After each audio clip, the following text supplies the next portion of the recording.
வெற்றிவேல் முருகனுக்கு ஏக குரு ஸ்ரீ ஸ்கந்த குருவே நம. வந்தே குரு பரம்பரா. குரு பிரம்மா குரு விஷ்ணு குரு தேவோ மகேஸ்வரः குரு சாட்சாத் பரபிரம்மா தஸ்மை ஸ்ரீ குரவே நமः. குரவே சர்வலோகானாம் விஸ்வே பவரோகிணாம் நிதயே சர்வவித்யானாம் ஸ்ரீ தட்சிணாமூர்த்தே நமः. ஓம் பத்ரம் கர்ணேலி சுனியாம தேவாः भद्रं भक्ष्यामाक्षैर्यजत्राः स्थिरैरङ्गैश्चक्षुवास्मन्स्तनूभिः यशेम देवहितं यदायुः. स्वस्ति न इन्द्रो वृद्धशर्वाः स्वस्ति न पूषा विश्ववेदाः स्वस्ति न साक्षर्यो अरिष्टनेमिः स्वस्ति न बृहस्पति ददातु. ॐ शान्ति शान्ति शान्तिः. இன்னைக்கு ஸ்ரீபாத விபூதி மகா நாராயண உபநிஷத்தினுடைய 89வது மந்திரத்திலேருந்து, அதாவது 7th சாப்டர் ஆரம்பிக்குது. நம்ம சீரியல் படி 89, அந்த சீரியலில் 1ஆம் நம்பர், 7வது சாப்டரில் 1வது மந்திரம். நம்ம சீரியல் படி 89 பார்க்குறோம். இது வரைக்கும் சகுனமான பரபிரம்மத்தை நாராயணனா வழிபட்டு சிரவண மனன நிதித்தியாசனம் பண்ணி தியானத்தில் அனுபூதி பெற்று இந்த சரீரத்தை விடுறான். ஸ்தூல சரீரத்தை விட்டு ஒரு நிலையில் சூக்ஷ்ம சரீரத்தையும் விட்டு ஒரு நிலையில் பிரணவ சரீரம் எடுத்து ஒரு புள்ளியில் பிரணவ சரீரத்தையும் விட்டு இறுதியாக ஞான சரீரத்தை பெற்று அவனுக்கு இந்த மகா நாராயணனுடைய அந்த வைகுண்டத்தில் பல வைகுண்டங்களை கடந்து, வைகுண்டங்கிறது ஒவ்வொரு ஊர் சின்ன சின்ன ஊர்கள் மாதிரி, அந்த எல்லாத்தையுமே வைகுண்டங்கிற பேர்லேயே எல்லா இலைகளையும் கடந்து ஒரே விஷயந்தான். ஒரு வைகுண்டம், ஒரு நதி, ஒரு மலை, ஒரு ஆனந்தம்.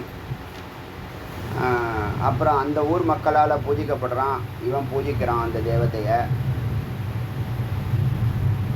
அப்புறம் அவங்கக்கிட்ட அனுமதி பெற்று பல ஆசீர்வாதங்களை வாங்கி உபரியோப்பரி மேலே மேலே கடந்து தியானத்தினாலேயே, தியானத்துக்கும் கனவுக்கும் நனவுக்கும் ஒன்றும் பெரிய வித்தியாசம் இல்லை. அதனால நீங்கள் புரிஞ்சுக்கணும். கனவுன்னு சொன்னாலும் நனவுன்னு சொன்னாலும் காட்சிகள் ஒன்று தான். ரெண்டுமே டெம்பரரி தான். ரெண்டுமே தோன்றி நிற்கும் மறையும். ரெண்டுத்துக்கும் காரணமே நாம தான். அதனால் அதெல்லாம் கடந்து இறுதியில் அந்த வைகுண்ட நிலையை தொட்டு அங்கே அந்த பீடத்தில் அமர்த்தி இந்த பரம்பொருள் அவனுக்கு துவம் பிரம்மமசி, நீ பிரம்மமாக இருக்கிறாய். தத்துவமசிங்கிறத அதுன்னு சொல்லாமல், அதுன்னு சொன்னால் 3rd person ஆகிடும். ஏன்னா அதுங்கிறது இப்போ பக்கத்தில் நிற்கிறதுனால, துவம் நீ பிரம்மமசி, பிரம்மமாக இருக்கிறாய், ஆகியிருக்கிறாய்ன்னு சொல்லலை. பிரம்மமாக இருக்கிறாய்னா ஸ்வரூபத்தில் நிற்கிற. இப்போ தான் ஸ்வரூபத்துக்கே வந்திருக்கா. ஸ்வரூப அதிஷ்டானம், ஸ்வஸ்வரூப சிதம், ஸ்வஸ்வரூப அவசிதம் அப்படின்னு பல வார்த்தைகள் வரும். இப்போ அந்த நிலையில் அகம் பிரம்மாஸ்மிங்கிறத அவன் ஏற்றுக்கிட்டு, அதே நிலையில்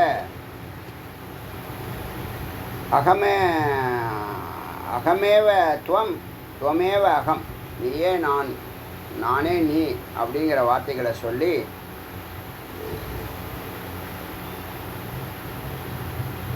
நாராயணன் திரோபவம் அடைகிறார், மறைகிறார்.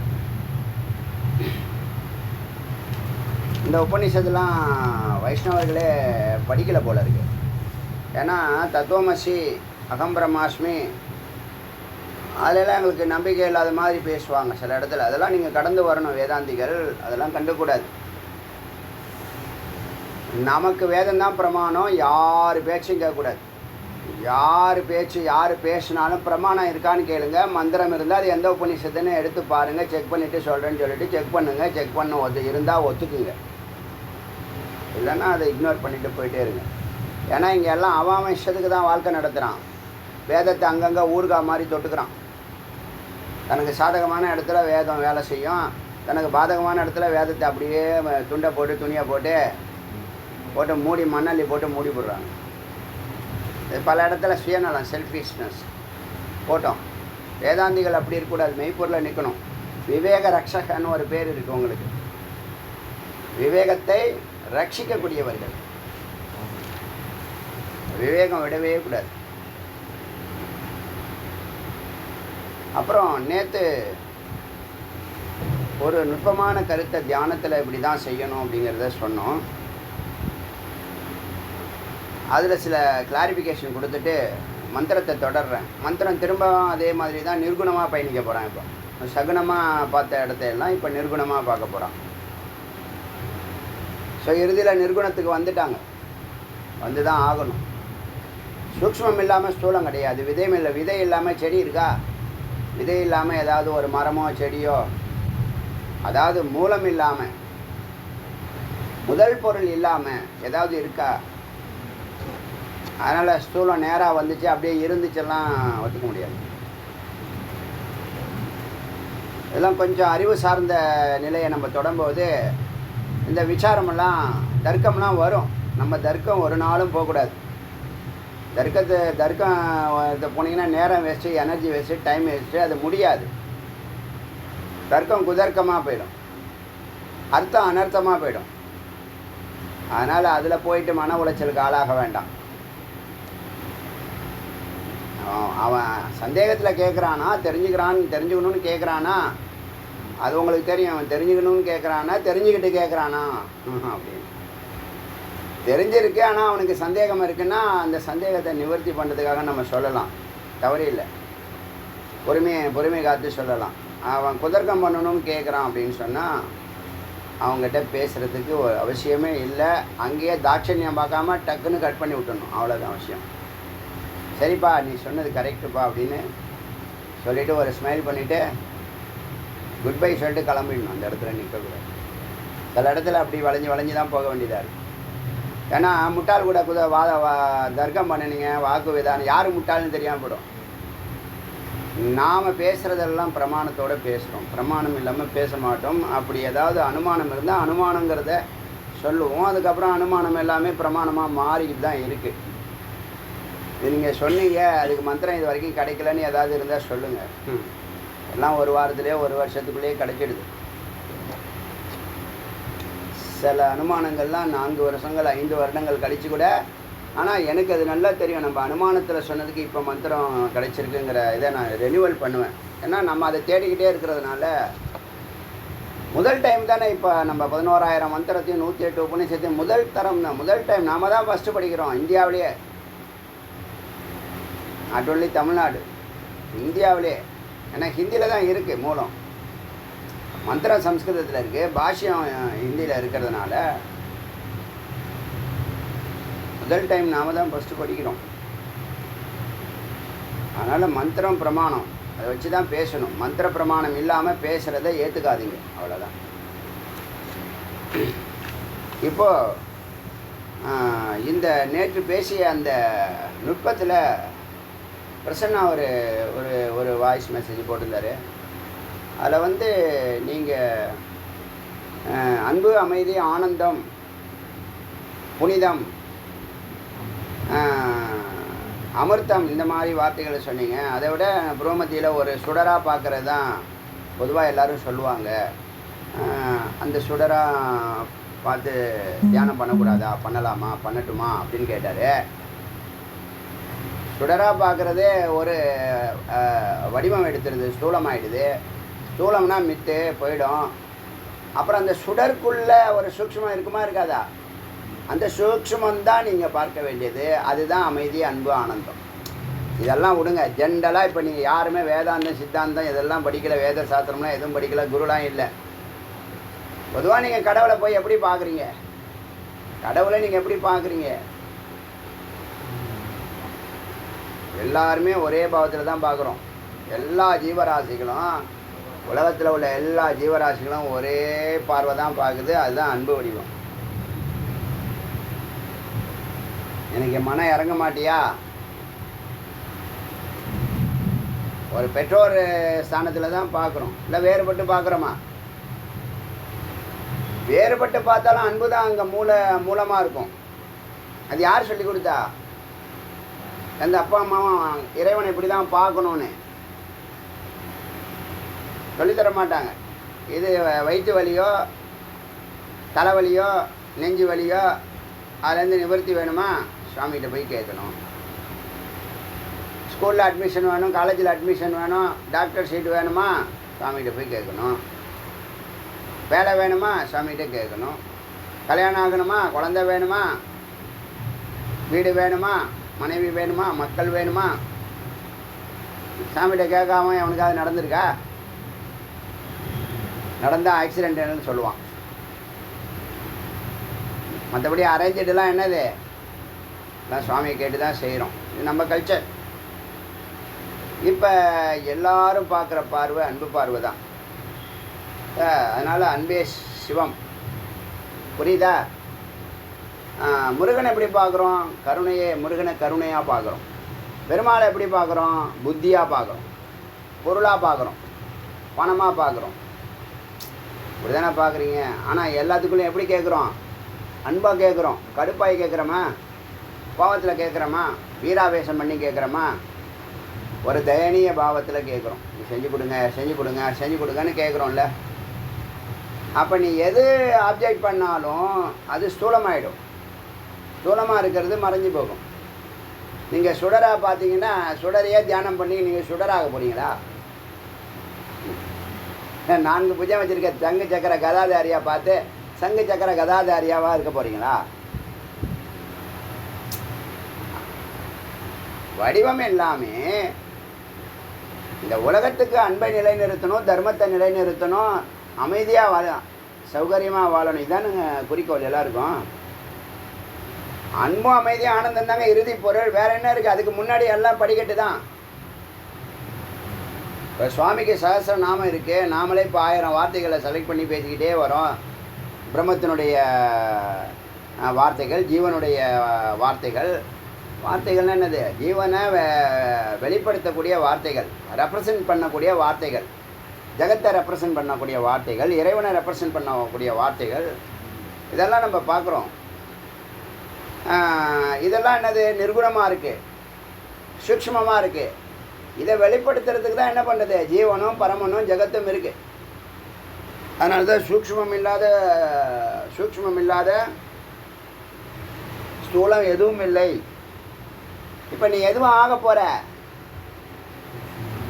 வாழ்க்கையில் ஸ்கூலில் படிக்கும்போது என்ன ஆக போகிறேன்னா அப்பயும் என்னன்னு தெரியாது.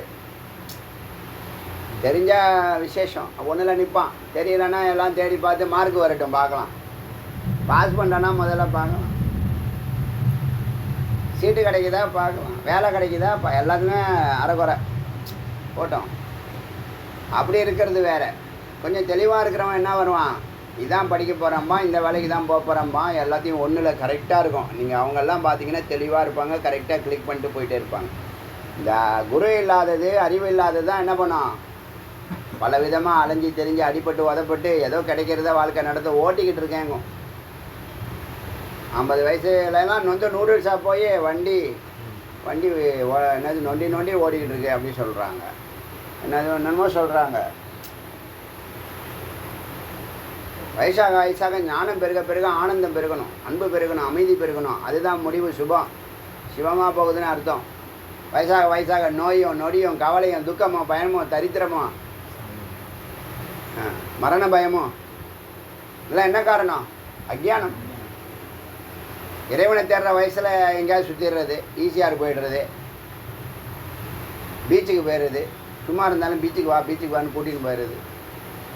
அங்கே தான் எல்லாமே ஆடுது, இங்கெல்லாம் ஆட மாட்டேங்குது, அங்கே தான் எல்லாமே ஆடுது. போயிடுறது. அப்புறம் நல்லா இருக்கிற தருணத்தில் உடம்பு சரியில்லை என்னென்னமோ சொல்கிறான், வலிக்குது, காலை வலிக்குது, இடுப்பை வலிக்குது. அப்புறம் நம்மகிட்ட வேறு அதை வந்து டீட்டெயிலாக சொல்லுவான் என்கிட்ட வந்து. நான் என்னமோ டாக்டர் மாதிரி. சாமிகிட்ட போய் சொன்னேன், அவர் தான் அவங்ககிட்ட சொல்ல சொன்னாருங்கிறான் அவன் வந்து. ஒரு அம்மா அப்படி வந்துருச்சு, டப்புன்னு ரூம்குள்ளே வந்துருச்சு. என்னத்தை சொல்கிறது, நீ ஏன் புலம்புற, அவன் உள்ள ஒருத்தன் உட்காந்துருக்கான் பாரு. அந்த இவர் பத்ரகிரியார் பட்டினத்தாருக்கு அது மாதிரி சாமி டைவர்ட் பண்ணி ரூமுக்கு அனுப்பிச்சி விட்றாரு எல்லாரையும். நடந்துச்சு. இப்போ நான் கதவை திறந்து வச்சாலும் டெய்லி டிஸ்டர்பன்ஸ் தான். அதனால் கதவு நிம்மதியாக இருக்குது. இப்போ போட்டோம். இப்போது இந்த பரம்பொருளை அவர் கேட்ட கேள்வி நல்ல கேள்வி. நீங்கள் அன்பாகவோ அமைதியாகவோ ஆனந்தமாகவோ இந்த 1000 சொரூபம் இருக்கு இல்லையா, 1000த்துக்கும் ஒன்று தான் ஆதாரம். இந்த 1000த்தையும் ஒன்றுக்குள்ளே அடக்கிய அந்த வார்த்தையை தான் அடியன் புனிதமாக பார்க்குறேன். புனிதங்கிற வார்த்தை தெய்வீகம்னா, தெய்வீகத்தை எப்படி நீங்கள் உணர்த்துவீங்க? தெய்வீகத்தை உங்களால் உணர்த்த முடியுமா? முடியாது. பாக்கி எல்லாத்தையும் உணர்த்த முடியும். அப்போ அது உணர்வுக்கு உட்பட்டது. அப்போது இறைவனுக்குள்ளேயே உணர்வும் இருக்குது, இருப்பும் இருக்குது. சத்த சித்து ரெண்டுத்தையும் உணர்ந்தோம்னா ஆனந்தம். இதுதாங்க அதிநுட்பம். இதை தான் நீங்கள் 11,000 மந்திரத்தில் அழகாக சொல்லியிருக்கு. இதில் ஏதாவது சந்தேகம் இருந்தால், குழப்பம் இருந்தால் என்கிட்ட கேட்கலாம். அப்போ நீங்கள் என்னவாக போகிறீங்கன்னா, நீங்கள் முருகனாகணும்னு சரி, சிவமாகிறதா இருந்தாலும் சரி, பெருமாளாகிறதா இருந்தாலும் சரி, சக்தியாகிறதா இருந்தாலும் சரி, நுட்பம் என்ன, சூட்சுமம் என்ன, மூலம் என்ன அப்படின்னு பார்த்தா அன்பு, அமைதி, ஆனந்தம். அதை தான் சச்சிதானந்தம்னு சொல்கிறாங்க. புரிஞ்சுக்கணும்.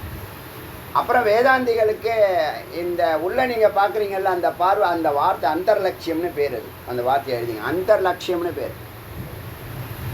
உள்ள நீங்கள் யாரை பார்க்கணுங்கிறத அதுவே சொல்லும். இப்போ இந்த மண்டல பிராமண உபநிஷத்தில் பஞ்சவக்திரம் உமாசகாயம் சுவாமி உச்சந்தலைக்கு கீழே உள்நாக்கு மேலே இருக்காங்க, தரிசிக்கலாம். நீலகண்டம் பிரசாந்தம் இன்னொரு தத்துவம். நீலகண்டனா அமைதி வந்துச்சாங்க. பஞ்சவக்திரம் உமாசகாயம்னா 5 முகத்தோடு உமாவோட சிவம். சீர்காழியில் சட்டநாதர் கோயிலில் மேலே சிகரத்தில் அந்த தரிசனம் அடியன் கண்டேன். இந்த 50 ஆண்டுகள் கால சிவ வழிபாடுன்னு என்னது சிவனை வழிபட்டதில், சிவனை பின்தொடர்ந்து சென்றதில் அங்கே தான் அடியனுக்கு அந்த தரிசனம் கிடைத்தது. அது விவரிக்க முடியாத உணர்வு. போட்டோம். அதை தான் இங்கே பஞ்சவக்திரம் உமாசகாயம்னு மண்டல பிராமண உபநிஷத்தில் சொல்லுது. அதை தான் அங்கே வடிவமைச்சிருக்காங்க. ஆகாயத்தில் இருக்கிற மாதிரி இருக்கும் சுவாமி. உச்சத்தில் விமானத்தினுடைய உச்சியில் சிகரத்தில் இருக்கும். உள்ளே போகணும். எப்போயாவது தான் திறப்பாங்க, எல்லா நாளும் திறக்கிறது இல்லை. பல முறை நான் போயிருக்கேன். அந்த முறை தான் முதல் முறையாக மேலே ஏறினேன். பல முறை போயிருக்கேன். எனக்கு தெரிஞ்ச சின்ன வயசுலேருந்து ஒரு 5-6 முறை போயிருக்கேன். அந்த தரிசனம் அடைந்ததில்லை. ஒரு பக்கம் இருக்கட்டும். இப்படி தான் இதான் தரிசனம்னு பேர். அனுபூதின்னு சொல்கிறோம் இல்லையா. பஞ்சவக்திரம் உமாசகாயமா. 2வது நீலகண்டம் பிரசாந்த முகம். நீலகண்டன் பிரசாந்தமாக இருக்கார். ஆச்சா. அப்புறம் சுடராக இருக்கார். எப்படின்னா ஒரு 5-6 தரிசனத்தை இறைவனுடைய இருப்பிடத்தை காமிக்குது. அது எல்லாத்துக்கும் மூலாதாரம் இந்த அன்பு, அமைதி, ஆனந்தம். இந்த 3ல் ஒன்று நிச்சயமாக இருக்கும். இந்த 3த்தையும் தான் அடியன் புனிதம்னு சொல்கிறேன். இந்த 1000த்தையும் உள்ளடக்கிய ஒரு வார்த்தை தான் புனிதம்னு சொல்கிறேன். அதையும் உணர்த்த முடியாது, உணரவும் முடியாது. அது ஒரு அதிஷ்டானமாக பார்க்குறேன். அதிஷ்டானம்னு அது இருப்பு நிலை. அது இருக்கு. அதுக்குள்ளே இதெல்லாம் இருக்குது. ஆயிரத்தையும் ஆயிரத்தையும் தனக்குள்ள அடக்கிய ஒன்றாய் நிற்கிறது புனிதம், அது தெய்வீகம். இது புரிஞ்சுக்கங்க, உங்கள் புரிதலுக்காக இதெல்லாம் சொல்கிறேன். ஏன்னா இதெல்லாம் புரியாமல் அது புரியாது. ஏன்னா நீங்கள் தியானம் ஸ்டார்ட் பண்ண போகிறீங்க. அடுத்த 15 ஆண்டுகள் 20 ஆண்டுகள் 25 ஆண்டுகள் வாழ்நாள் ஃபுல்லாக தியானம் செய்ய போகிறீங்க. முக்தி பெறும் வரை தியானம் செய்வீங்க கண்டிப்பாக. முக்தி பெற்றதுக்கப்புறம் தியானம் அவசியம் இல்லாமல் ஆகிடும். அது எல்லாமே எதுவுமே அவசியம் இல்லாமல் போய்டும். அந்த நிலையில் அகபூஜைன்னு சொன்னோம் இல்லையா, அந்தர்லட்சியம்னு பேர். அதை உற்று கவனிக்கிறது அகபூஜை. நல்லா புரிஞ்சுங்க. இப்போ சொன்னல அது பேர் அந்தர்லட்சியம். ஏதாவது ஒரு வார்த்தையை எடுத்து அதை தியானிக்கிறது. அதுவாக போகிறீங்க. அதுவானா அது விஸ்வரூபம் எடுக்கும். அது சித்திகளை கொடுக்கும், பிரீத்தியை கொடுக்கும். நம்ம சொல்கிறோம் பிரதானமான 5 சொல்கிறோம் இல்லையா, நிரந்தர சாந்தி நிரந்தரம், பிரீத்தி நிரந்தரம், சித்தி நிரந்தரம், ஆனந்த நிரந்தரம், புனிதம் நிரந்தரம் அப்படின்னு சொன்னோம்ல. அதில் ஒன்றை நம்ம எடுத்தால் அது பேர் அந்தர்லட்சியம்னு பேர். அந்த வார்த்தை நல்லா ஞாபகம் வச்சுங்க. இப்போ அந்த பொருளை நீங்கள் தொடர்ந்து தியானிக்க அதுவாகிறீங்க. அது விஸ்வரூபம் எடுக்க போகுது. அதுதான் இறைநிலை. அது எல்லாருக்கும் நன்மை தரக்கூடியது, உங்களையும் சேர்த்து. அதில் ஏற்படக்கூடிய உணர்வுகள் 16. அந்த அனுபவத்தில் ஏற்படக்கூடிய உணர்வுகள், நீங்கள் ஆரம்பத்தில் ஆசனத்தில் உட்காந்ததுலேருந்து உங்களுக்கு புறபூஜை கிடையாதுன்னு சொல்லியாச்சு. வேதாந்திகளுக்கு புறபூஜை கிடையாது, அகபூஜை தானே. அகபூஜையில் நீங்கள் என்ன பண்ணுறீங்க, புறபூஜையில் என்ன பண்ணுறீங்கிறத கொஞ்சம் எக்ஸ்பிளைன் பண்ணிவிட்டு அப்புறம் மந்திரத்துக்கு போகிறேன். இப்போ மற்ற விஷயங்கள் எல்லாம் விட்டுட்டு இந்த சிரவணத்தை கேட்குறீங்க இல்லையா, சிரவணம் பண்ணுறீங்க இல்லையா, அது பேர் பூஜை ஆரம்பிக்கும் போது பூர்வாங்கெல்லாம் பண்ணி தியானம் பண்ணுவாங்க. தியானம்னா எந்த கடவுளை வணங்குறாங்களோ அவரை தியானிப்பாங்க. தியானம் எழுதியிருப்பாங்க. இப்போ முருகன்னா சிந்தூராரணம் அப்படின்னா ஆரம்பிக்கும். அம்பாளுக்கும் சிந்தூராரணம்னு ஆரம்பிக்குது. முருகனுக்கும் அஜம் சாந்தம் சுப்பிரமணியம் அப்படின்னு ஆரம்பிக்கும். சுப்பிரமணியம் அஜம் சாந்தம் அப்படின்னு ஆரம்பிக்கும். அப்போ தியானம் பண்ணால் அந்த கடவுளை நம்ம வடிவமைக்கிறோம் மனசுக்குள்ளே. அதுதான் முதல்ல பிரம்மத்தை முதல்ல சிரவணம் பண்ணுறீங்க இல்லையா. முதல்ல அதாவது நீங்கள் பூஜைக்கு வந்து உக்காந்து இறைவனை நீங்கள் தியானம் பண்ணுறீங்க. அவரை வந்து பூஜைக்கு கூப்பிட போகிறீங்க. அது பேர் தியானம். அதே இங்கே அகபூஜையில் நீங்கள் என்ன பண்ண போகிறீங்கன்னா, மற்ற விஷயங்களில் சிந்திக்கிறத விட்டுட்டு ஒன்றை சிந்திக்க போகிறீங்க, இறைவனை சிந்திக்க போகிறீங்க. அது நிச்சிந்தாங்கிற வார்த்தையை பயன்படுத்துகிறாங்க. நிச்சிந்தா, மற்ற கவலைகளெல்லாம் விட்டுட்டு, பிரச்சனைகளெல்லாம் விட்டுட்டு நிச்சிந்தா, கவலையற்ற நிலையில் உக்காடுறீங்க. அங்கே தியானம் சோடசோபச்சாரத்தில் பக்தியையும் ஞானத்தையும் இப்போ கம்பேர் பண்ணுறேன். ஏன்னா அகபூஜை எப்படிங்கிறது உங்களுக்கு தெரியாது இல்லையா. இது ரொம்ப முக்கியம் உங்களுக்கு. தியானம் ஸ்டார்ட் பண்ணுறவங்களுக்கு இது முக்கியம். வேதாந்திகளுக்கு மிக மிக முக்கியம். ஞானிகள் யோகிகளுக்கு இது மிக மிக முக்கியம். அடுத்தது ஆவாகனம் பண்ணுறீங்க இறைவனை. அதுதான் கர்ம தியாகம். நீங்கள் ஒரு வேலையை விட்டுட்டு தானே அந்த தியானத்தில் உட்காருறீங்க, ஏகாந்தத்துக்கு வரீங்க. அந்த ஏகாந்தத்துக்கு வர்றதை ஆவாகனம்னு சொல்லுது. அதை தான் ஆவாகனம் பண்ணுறான். பக்தி பூஜையில் புற பூஜையில் ஆவாகனம்னு பேர். அதுக்கு ஞானத்தில் கர்ம தியாகம். மூணாவது புறபூஜையில் ஆசனம் போடுவாங்க. பூஜை பண்ணக்கூடியவர் ஆசனத்தில் தான் உட்காரணும், சும்மா உட்காரக்கூடாது. அங்கே தான் சிரவஞானம் ஆரம்பிக்குது. சிரவண ஞானம். ஆடியோஸ்லாம் கேட்குறீங்க, குருகிட்டே கேட்குறீங்க, அதுதான் ஆசனம். குருவுக்கு பக்கத்தில் உட்காந்துருப்பீங்க இல்லையா, ஆசனம். அங்கே வெளியில் ஆசனம், உள்ள சிரவணம்.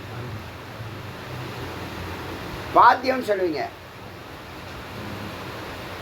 பாத்தியம் சொன்னால் அந்த புனித நீரினால் இறைவன் திருவடியை கழுவிடுறது. பாத பூஜை தான் அது. பாத்தியம்ங்கிறது பாத பூஜையை குறிக்கிறது. அது ஒரு ட்ராப்பு அதை குறிப்பாங்க. பாத்தியம்னு பேர். அதை பாத்தியத்தை இங்கே வந்து மனோலயம்னு சொல்கிறோம். நீங்கள் விசாரம் பண்ண உங்களை மறந்துடுவீங்க, மனோலயமாகும். மனோலயம்னு பேர். அங்கே அர்க்கியம்னா கையை கழுவி விடுறது. இப்போ திருவடி கழுவுனீங்க முதல்ல, இப்போ அர்க்கியம் கைகளை, இறைவனுடைய கைகளை கழுவி விடுறீங்கல்ல, அதை வந்து வாசனாசயம். அங்கே மனோநாசத்தை தான் மனோலயம் சொன்னது, இங்கே வாசனாசயம். அர்க்கியத்தை தான் வாசனாசயம்னு சொல்கிறது. நல்லா புரிஞ்சுங்க. பாத்தியம், அர்க்கியம், ஆச்சமணியம்னு 3 வார்த்தை இருக்குது. பாத்தியம் எதுக்கு? மனோநாசம். அர்க்கியம் எதுக்கு? வாசனாசயம். ஸ்திராணம்னு ஒன்று இருக்குது. இது இந்த ரக்ஷ, அந்த பூஜைக்கு அகத்தில் புறத்தில் பக்தி உணர்வோடு இருக்கிறதுக்கு ஒரு ரக்ஷ, வேறு எந்த டிஸ்டர்பன்ஸும் இல்லாமல். அது சதாசிவநிலை. சதாசிவநிலைனா இறை உணர்வோடு இருக்கிறது. சந்தனம், சுவாமிக்கு சந்தனம் குங்குமம் வைக்கிறாங்க இல்லையா, அது எதுக்குன்னா பிரம்மபாவம், இறை உணர்வு, குளிர்ச்சி.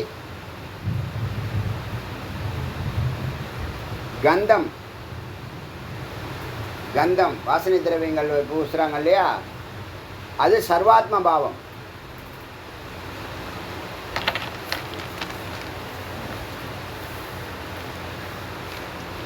அடுத்தது அக்ஷதை யூஸ் பண்ணுவாங்க. அக்ஷதை ரொம்ப முக்கியமான வார்த்தை. இதான் நிஷ்டைக்கு அழைச்சிட்டு போகிறது.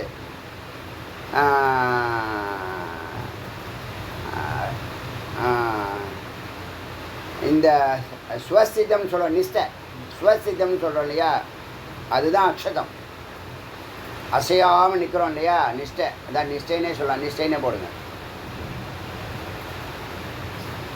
இறைவனை பார்த்து நிஷ்டையாகிறது, தரிசனம் பண்ணுறது, அந்த நிலையை வந்து நிஷ்டைன்னு சொல்லலாம். அக்ஷதம். வெளியில் புஷ்பம். இங்கே இறைவன் திருவடியை தொட்டாச்சு, அந்த நிலை இறை உணர்வு பெற்றவன்.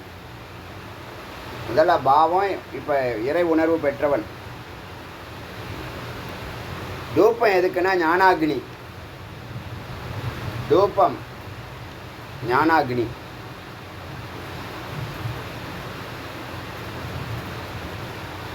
தீபம் ஞான ஆதித்யம், ஞான சூரியனா நல்லா விஸ்வரூபமாக விளங்குறது, ஞான நிஷ்டை.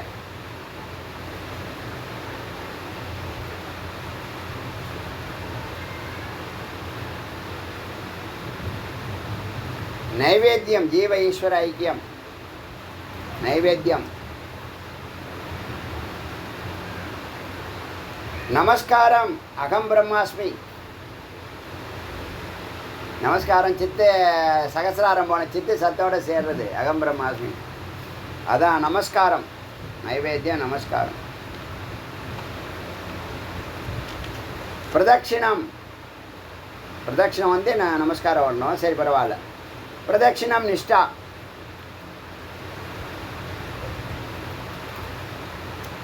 எல்லாம் உங்கள் பக்தியில் நடக்கிறதெல்லாம் கொஞ்சம் கொஞ்சம் வார்த்தைகளை போட்டு பிரிச்சிருக்காங்க.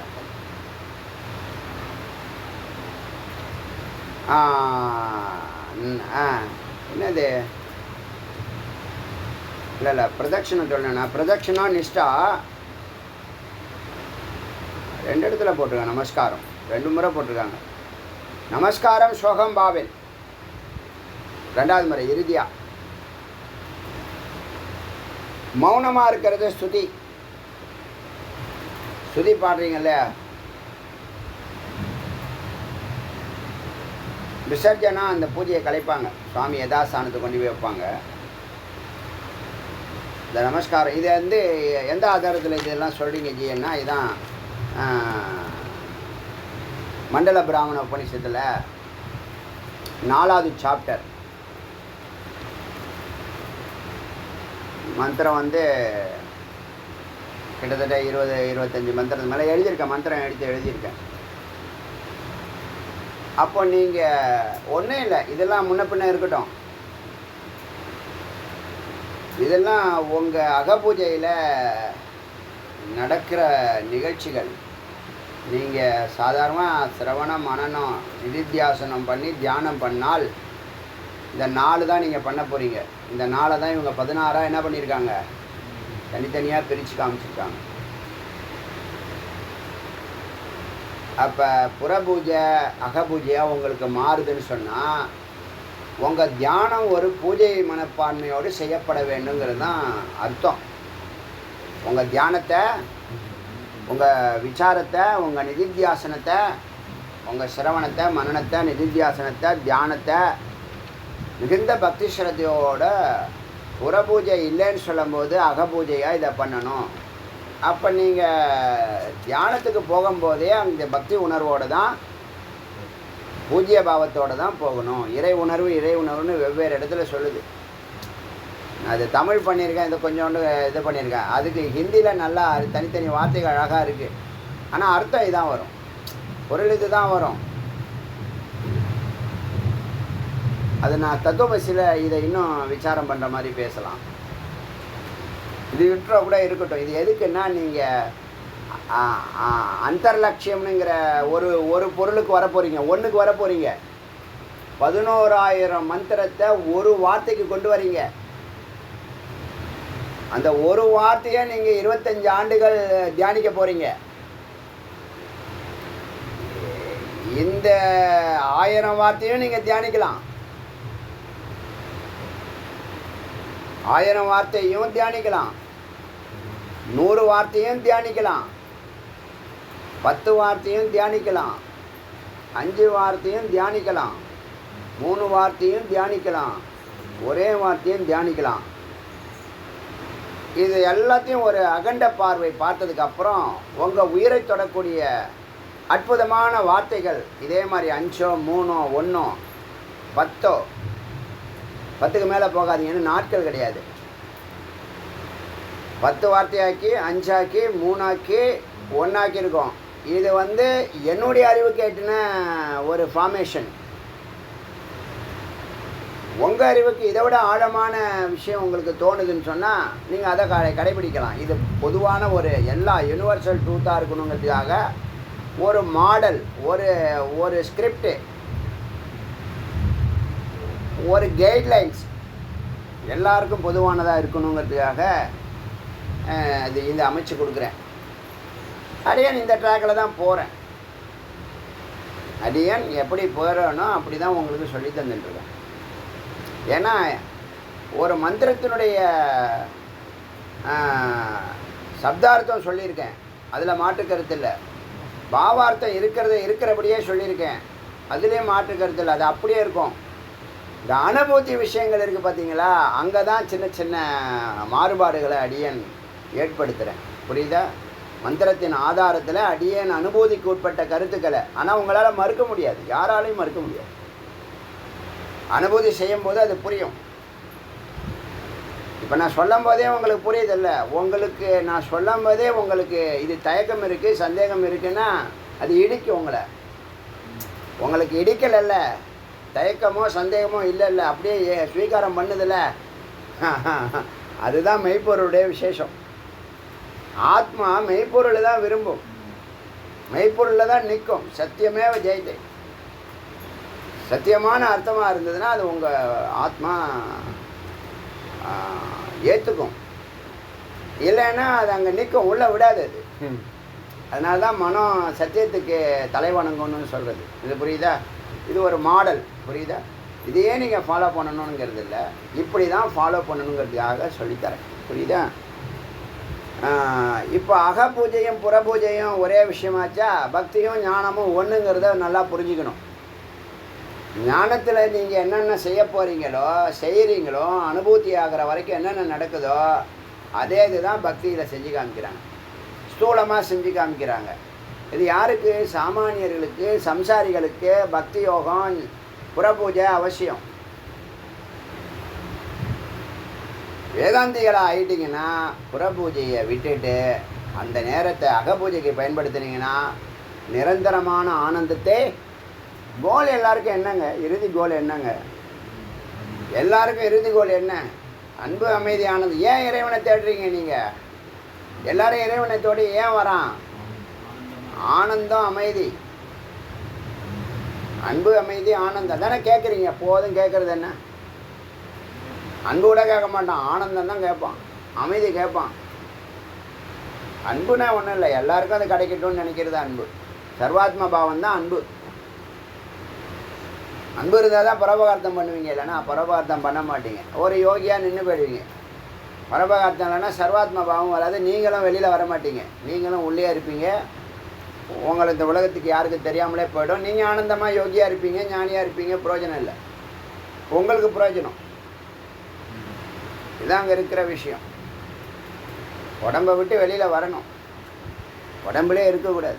உடம்புல இருந்தால் தானே இத்தனை பிரச்சனைகள் அப்படின்னு சொல்லி, அகபூஜையும் புறபூஜையும் ஒன்று தான். அகபூஜைக்கு சாதாரணமாக நீங்கள் செய்யக்கூடிய சிரவண மனன நிதித்தியாசனத்தை பக்தி சிரத்தையோடு செய்யணும். இதை தான் அங்கே புறபூஜையில் இப்படி பண்ணுறாங்கங்கிறத நல்லா புரிஞ்சுக்கிட்டிங்கன்னா நம்ம புறபூஜை பண்ணலைங்கிற ஒரு குற்ற உணர்வு இருக்காது. பண்ணிகிட்டு இருந்தால் கூட அதை விடலாம், தவறு இல்லை. ஒரு ஞானத்தில் இருந்து சொல்கிறேன், ஞானத்தில் இருந்து சொல்கிறேன். ஏன்னா உன்னுடைய நேரம் நீ முக்தியை நோக்கி சித்தியை நோக்கி போகிறப்ப இதில் எல்லாம் நேரத்தை செய்ததையே செய்துட்டு இல்லாமல் இதை நிரந்தரமாக்குற வேலையை. ஏன்னா புறத்தில் நீங்கள் பூஜை பண்ணால் 100 பொருள் வேணும், ஒரு 10 பேருடைய சகாயம் வேணும். இதெல்லாம் அகபூஜையில் அதெல்லாம் ஒன்றுமே கிடையாது. நீயும் இறைவனும் ஆத்ம தியானம் வரைக்கும் சொல்லுது மண்டல பிராமண உபநிஷத்து. இப்போ நம்ம ரெவியூ பண்ணும்போது தான் ஒவ்வொரு உபநிஷத்துடைய அறிவு இன்னும் மேன்மை பெறுதாக நான் உணர்கிறேன். அப்போ சிந்திக்காததெல்லாம் இப்போ சிந்திக்கிறேன். அப்போ ஜஸ்ட்டு டிரான்ஸ்லேஷன் பண்ணாலே போதும்னு தான் நினைப்பேன். ஓரளவுக்கு இன்ட்ரோ பண்ணிவிட்டு ஏதோ ஸ்ட்ரைக் ஆகிற விஷயத்த விசாரம் பண்ணிட்டு போயிடுவேன். இப்போ பார்த்தா எல்லாத்தையுமே விசாரம் பண்ணலாமான்னு தோணுது. இது புரியுதா? மண்டல பிராமண உபநிஷத்து ஆடியோஸு இருக்குது, நீங்கள் எடுத்து பார்த்துக்கலாம். எதுக்கு எந்த உபநிஷத்து சொன்னாலும் அந்த ஆடியோவில் அந்த உபநிஷத்தை நீங்கள் ஆராயலாம், அதில் எடுத்து ரெஃபரன்ஸ் பார்க்கலாம். எல்லாத்தையும் ஒருங்கிணைச்சி சாரமாக வர்றது தான் தத்துவமசி மனனத்துக்காக. அதனால் இப்படி தான் நீங்கள் அகபூஜை பண்ணணும். இப்போ மந்திரத்துக்கு போகலாம். அத்த உபாசக ததாக்யா நித்தியம் கருடம் ஆருஹ்ய. இப்போ இந்த உபாசகன் ஜீவன் முக்தனாயிட்டான், இறைநிலையில் இருக்கான். பரம் மகாவிஷ்ணு சொல்லிட்டார், நீ தத்துவமசின்னு சொல்லிட்டார், குருவே சொல்லிட்டாங்க. அதனால் இப்போ அவன் இறைநிலையில் தது ஆக்ஞையா நித்தியம் கருடம். கருடனை கூப்பிட்றான், கருடா இங்கே வா, காரை எடுத்துருவா அப்படிங்கிற மாதிரி. டிரைவர் காரை எடு, வெளில போகலாம் அப்படின்னு சொல்கிற மாதிரி, கருடன் வா இங்கே. நித்தியம் கருடம் ஆரோக்கிய, டெய்லி கருட மேலே ஏறி வைகுண்ட வாசபிகி சர்வை, இந்த வைகுண்ட வாசத்தை செய்யக்கூடிய மக்களை எல்லாம் அப்படி ஒரு சுற்று விகாரம் பண்ணி பார்க்குறான். பரிவேஷிதம் சுற்றி சுற்றி பார்க்குறான். மகா சுதர்சனம் புரஸ்கிருத்தியா, சுதர்சன சக்கரம் பாதுகாப்புக்கு முன்னாடி ஸ்குவாடு போகுது. விஸ்வக்சேன பரிபாலித்த பின்னாடி விஸ்வசேன பாதுகாப்புக்கு இசட் பிரிவு, ஒய் பிரிவு, எல்லா பிரிவும் வருது. உப்பரி அதை கடக்கிறான், அங்கேருந்து கடக்கிறான். கத்வா கடந்து சென்று பிரம்மானந்த விபூதிங்கிற ஒரு இடம், பிரம்மானந்த விபூதி அப்படிங்கிற ஒரு இடத்த அடைகிறான். சர்வ சர்வ சர்வத்திர அவசித்தான பிரம்மானந்தமயான அனந்த வைகுண்டம் அவலோக்கிய நிரதிசய ஆனந்த சாகரோ பூத்வா ஆத்மாராமன் ஆனந்த விபூதி புருஷான் தான் அவலோக்கிய தான் சர்வானுபசாரைஹி சமபியர்ச்ச தைஹி சர்வத்திர அவஸ்திதான எங்கும் நிறைந்த பிரம்மானந்தமயமான அனந்த பல வைகுண்டங்களை பார்த்து அவலோக்கிய பார்த்து நிரதசிய ஆனந்த சாகரோ ஏராளமான சாகரங்களை எல்லாம் பார்த்து ஆத்மாராமன் பூத்தியா ஆத்மாவில் லயித்து சொரூபத்திலிருந்து ஆனந்த விபூதி பெற்று புருஷாந்தான், அங்கே ஒரு புருஷர்கள், மகா புருஷர்கள், புருஷார்த்தம் செஞ்சு மேலே வந்தவங்க, தர்ம அர்த்த காம மோட்சம் அடைந்தவர்கள். அந்த புருஷார்த்தர்கள்லாம் அவர்களெல்லாம் பார்த்து சர்வான் உபச்சாரோ, அவங்களுக்கெல்லாம் உபச்சாரம் செய்து அவர்களால் இவன் உபச்சாரம் செய்யப்பட்டு அர்ச்சயம் பூஜித்து சர்வ அபிபூஜித, அவர்களால் இவனை பூஜிக்கப்பட்டும் உபாசகன் ஸ்தத உபரி உப்பரி கத்வா, மேலே ஏறி பிரம்மானந்த விபூதி பிராப்பிய, அந்த பிரம்மானந்த விபூதியை பெற்று அங்கே இடத்த பெற்றால் இங்கே அனுபூதி பெறான். அனந்த திவ்ய தேஜ, பலவிதமான திவ்யமான வெளிச்சத்தை பார்த்து பர்வத்தைர் அலங்கிருத்தான, அலங்கரிக்கப்பட்ட பல மலைகளை பார்த்து பரமானந்தலகரி, பரமானந்தலகரிங்கிற நதிகளில் குளித்து சோபிதானம், நன்றாக சோபிக்கப்பட்டு மகிழ்ச்சி அடைந்து அசங்கிய ஆக்கான, எண்ணற்ற ஆனந்த சமுத்திரான, ஆனந்த கடல்களை கடந்து அதிக்கிரமிய கடந்து விவித விசித்திரான அனந்த பரமதத்துவம் விபூதி. அடுத்து பரமதத்துவ விபூதி. முன்னாடி பிரம்மானந்த விபூதி, இங்கே பரமதத்துவ விபூதி. இப்போ வார்த்தை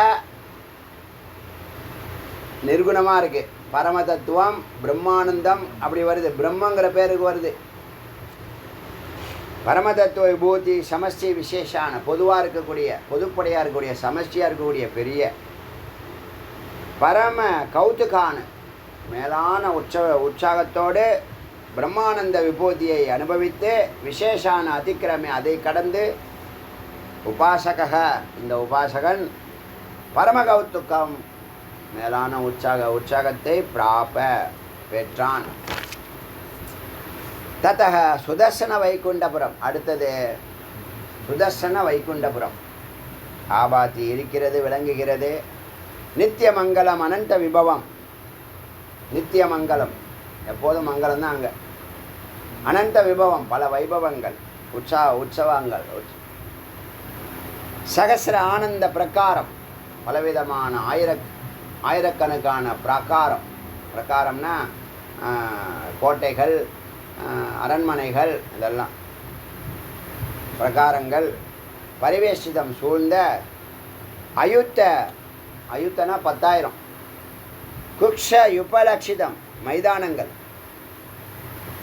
எம்டி பிளேஸ் விளையாடுறதுக்கு.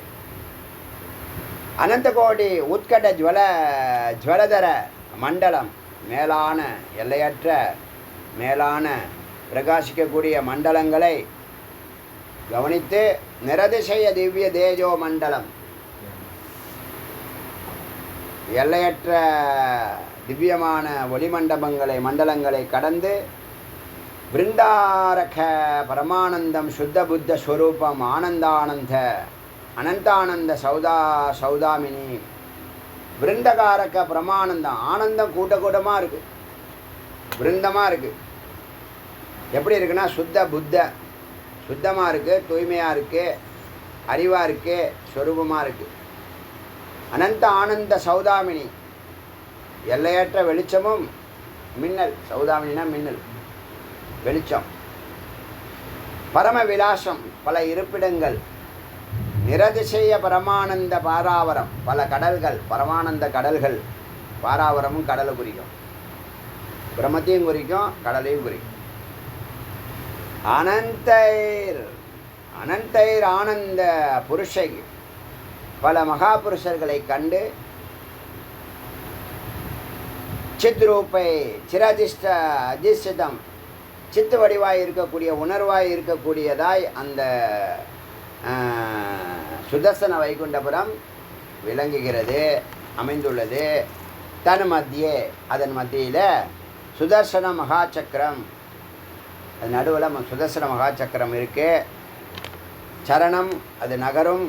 பவித்ரம், புனிதமானது.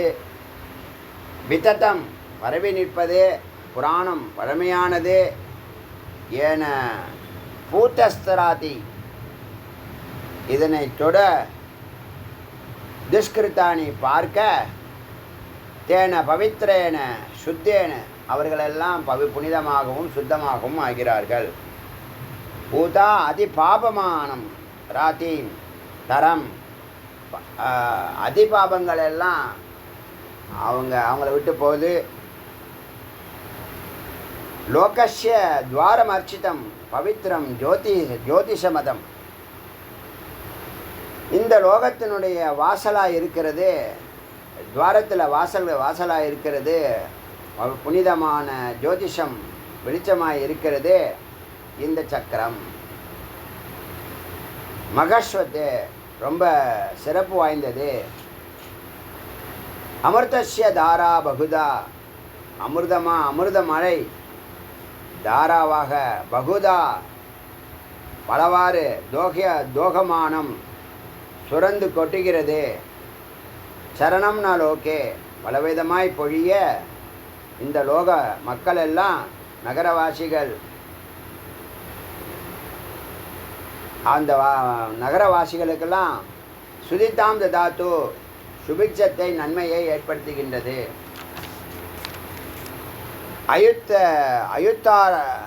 அயுத்தார ஜுவலந்தம் அயுத்துனா 10,000 ஒளிச்சுடர்களுடன் கூடிய அயுத்த ரசம் சமஸ்யாக்காரம்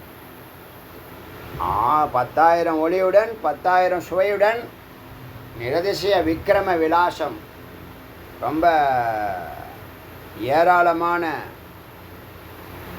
விக்கிரம விலாசம் ரொம்ப கம்பீரமான மண்டபங்கள், அரண்மனைகள், வீடுகள், இருப்பிடங்கள், அனந்த திவ்ய ஆயுதங்கள், பல திவ்ய ஆயுதங்கள், திவ்ய சக்திகள் சமஸ்ரீரூபம் எல்லாமே கூட்டமாக இருக்கு.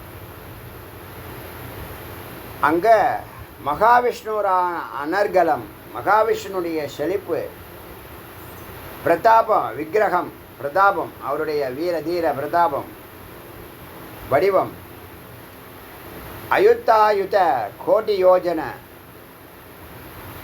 10,000 தூரத்துக்கான விஷாலம் பரந்த அனந்த ஜுவாலா ஜாலை எல்லையற்ற வெளிச்சங்களோட அலங்கரிக்கப்பட்ட சமஸ்த திவ்ய மங்கள நிதானம் சமஸ்த எல்லாவிதமான திவ்யமான மங்களமான வெளிப்பாடுகளும் அனந்த திவ்ய தீர்த்தானாம் பலவிதமான தீர்த்த நதிகளும் நிஜ மந்திரமேவ கோவில்களும் சுதர்சனம் மகாச்சக்கரம் பிரஜ்வலித்தி கோவில்களும் மத்தியில் இந்த சுதர்சன மகாச்சக்கரம் அழகாக விளங்குகிறது. தஸ்ய நாபிமண்டலம் சம்ஸ்தானே அந்த சக்கரத்தினுடைய நாபிமண்டலத்தில் உபலட்சத்தை நிரதிசய ஆனந்த திவ்ய தேஜோராசி ஏராளமான ஆனந்த திவ்ய வெளிச்சமும் புனிதமான வெளிச்சமும் தன் மத்திய சகசிரார சக்கரம் 1000 ஆரம் கொண்ட சக்கரம் பிரவஜலித்த விளங்குகிறது.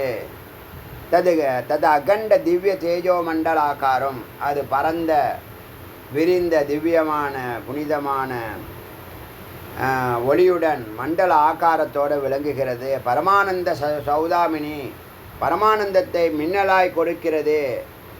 நிச்சய உஜ்வலம் மிகுந்த பிரகாசத்துடன் தது அபியந்தரம் அதுக்குள்ளே சன்ஸ்தானே சடசதார சக்கரம் முதல்ல 1000 ஆரம் கொண்ட சக்கரம் அதுக்குள்ளே 600 ஆரம் கொண்ட சக்கரம் சின்ன சக்கரம் பெரிய சக்கரத்துக்குள்ளே சின்ன சக்கரம் பிரஜ்வலித்தி சக்கரமும் தஸ்ய அமித பரமதேஜக அதன்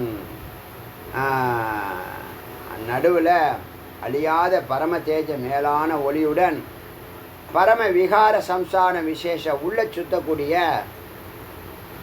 அமைப்பில் விஞ்ஞான கணஸ்வரூபம் பேரறிவு மிக்க சக்கரமாக அது விளங்குகிறது. இந்த 600 ஆரம் கொண்ட சக்கரம் ததனந்தராலே திரிசதர சக்கரம் விபாத்தி. அதுக்குள்ளே 300 ஆரம் கொண்ட 1000, 600, 300 அதுக்குள்ள சின்ன சக்கரம் வாட்ச் மாதிரி, வாட்சுக்குள்ள பெரிய சக்கரம் அப்படியே மாதிரி. தச்ச பரம கல்யாண விலாச விசேஷிதம் அங்கே மேன்மைப்படுத்தும் நிலையாக விசேஷம் அனந்த சிதாதித்ய எல்லையற்ற அறிவு ஆதித்யன், அதாவது அறிவு சூரியனாய், அறிவு சூரியனாய், ஞானாக்னி ஞான சூரியனாய் விளங்குகிறது. சமஸ்ய ஆகாரம் பொதுவாய் விளங்குகிறது. தது அபியந்தரே சதார அதுக்குள்ள 100 ஆரம் கொண்ட சக்கரம் ஆபாத்தி விளங்க. தச்ச பரமதேஜோ மண்டல விசேஷம் அதை பரமதேஜோ மண்டலம் என்று சொல்லலாம், விசேஷமாய் இருக்கிறது. தன மத்திய சஷ்ட அரைச்சக்கரம் அதுக்குள்ள 8 ஆரம் கொண்ட சக்கரம். இதெல்லாம் கற்பனை பண்ணிக்க வேண்டியதான், அதெல்லாம் நம்ம பார்த்ததில்லை.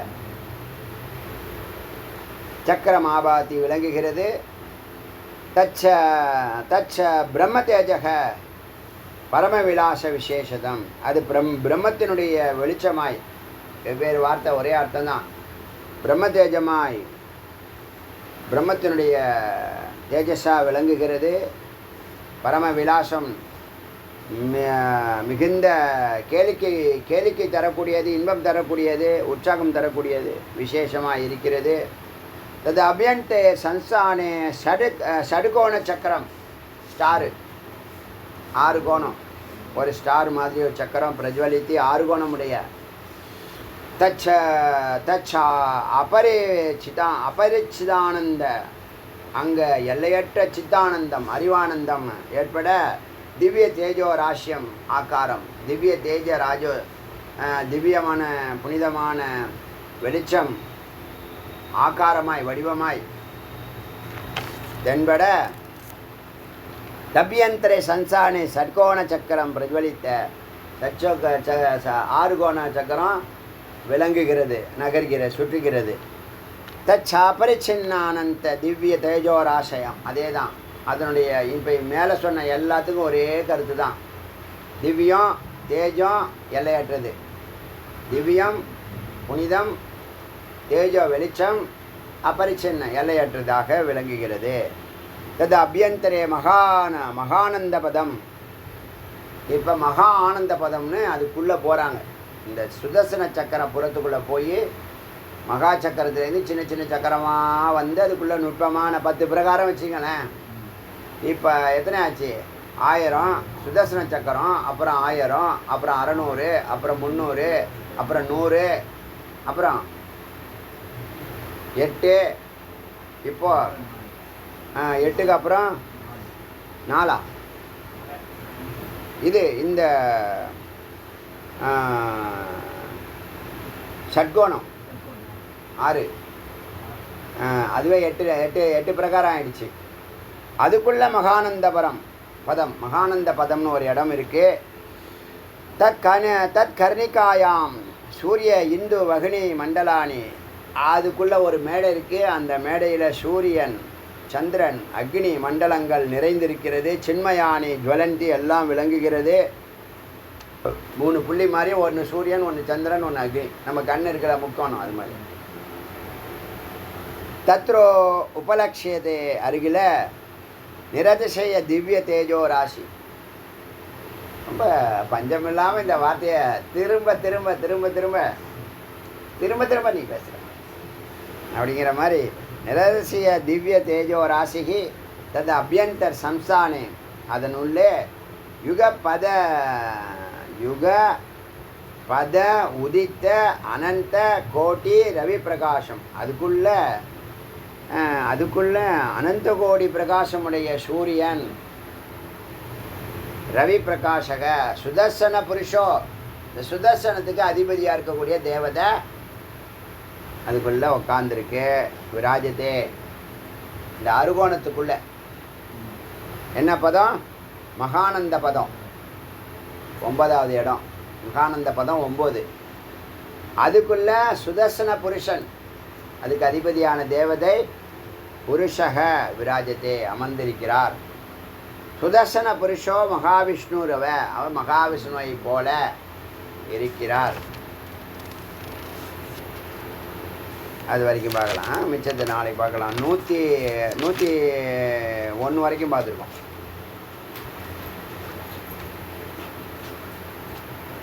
இதெல்லாம் வர்ணனை, இதெல்லாம் புராணங்களில் விவரிச்சிருப்பாங்க. இதெல்லாம் என்னங்கிறது இது இங்கேருந்து மூலம். இது ரொம்ப சுருக்கமாக இருக்குது. நம்ம புராணம் அத்தியனம் பண்ணாமல் இது நம்ம பார்க்குறதுனால இது கொஞ்சம் பூரணமாக புரிஞ்சிருக்காது. ஆனால் ஒரு பிம்பம் கிடச்சிருக்கும். அது போதும் நமக்கு. வேதாந்திகளுக்கு வர்ணனை அவசியம் இல்லை. விசாரம் இருந்தால் விசாரம் பண்ணலாம். இங்கே வரும் வர்ணனை தான். மாட மாளிகை, கூட கோபுரங்கள், வனங்கள், நதிகள், மலைகள், ஆனந்தம், திவ்யம், வெளிச்சம், புனிதம், இதுதான் தொடர்ந்து சுற்றி வருது. அதனால் இதில் இதெல்லாம் நம்ம தெரிஞ்சுக்கலேன்னு நினச்சிக்காதீங்க, கவலைப்படுகாது. புரியுதா? கிளியரா? இப்போ உங்களுக்கு எதில் ஆரம்பித்தோம்னு சொன்னால் 89:2 89:2னா 2 4 6 8 10 12 14 16 18 20 22 24 26 28 30 32 மந்திரம். 32 மந்திரத்துக்கு 32 பேஜஸ். 32 மந்திரம் எழுதக்கூடிய பேஜஸ்ஸு. மந்திர கணக்குப்படி பார்த்தா 89ல் 2 இருக்குது. 2 பேஜ், 4 பேஜ். 89ல் 4 பேஜ், அதாவது 8 மந்திரம். 90ல் 2 பேஜ், 4 மந்திரம். 91 92 ஒன்றும் பிரச்சனை, ஒரே பேஜில் 2 மந்திரம் வந்துச்சு. 93 ஒரே பேஜ் தான். 94 2 4 2 பேஜ். 95 ஒரு பேஜ் தான். 96 2 4 6 இல்லை 96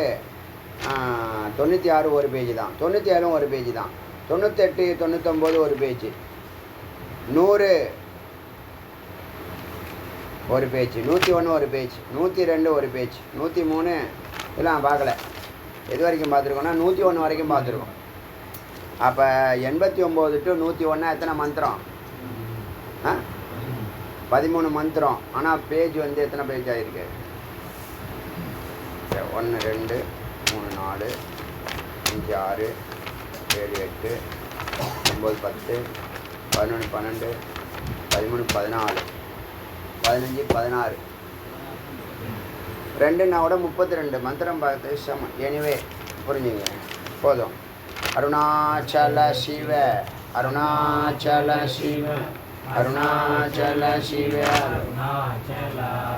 அருணாச்சல சிவ அருணாச்சல சிவ அருணாச்சல சிவ அருணாச்சல அருணாச்சல சிவ அருணாச்சல சிவ அருணாச்சல சிவ அருணாச்சல.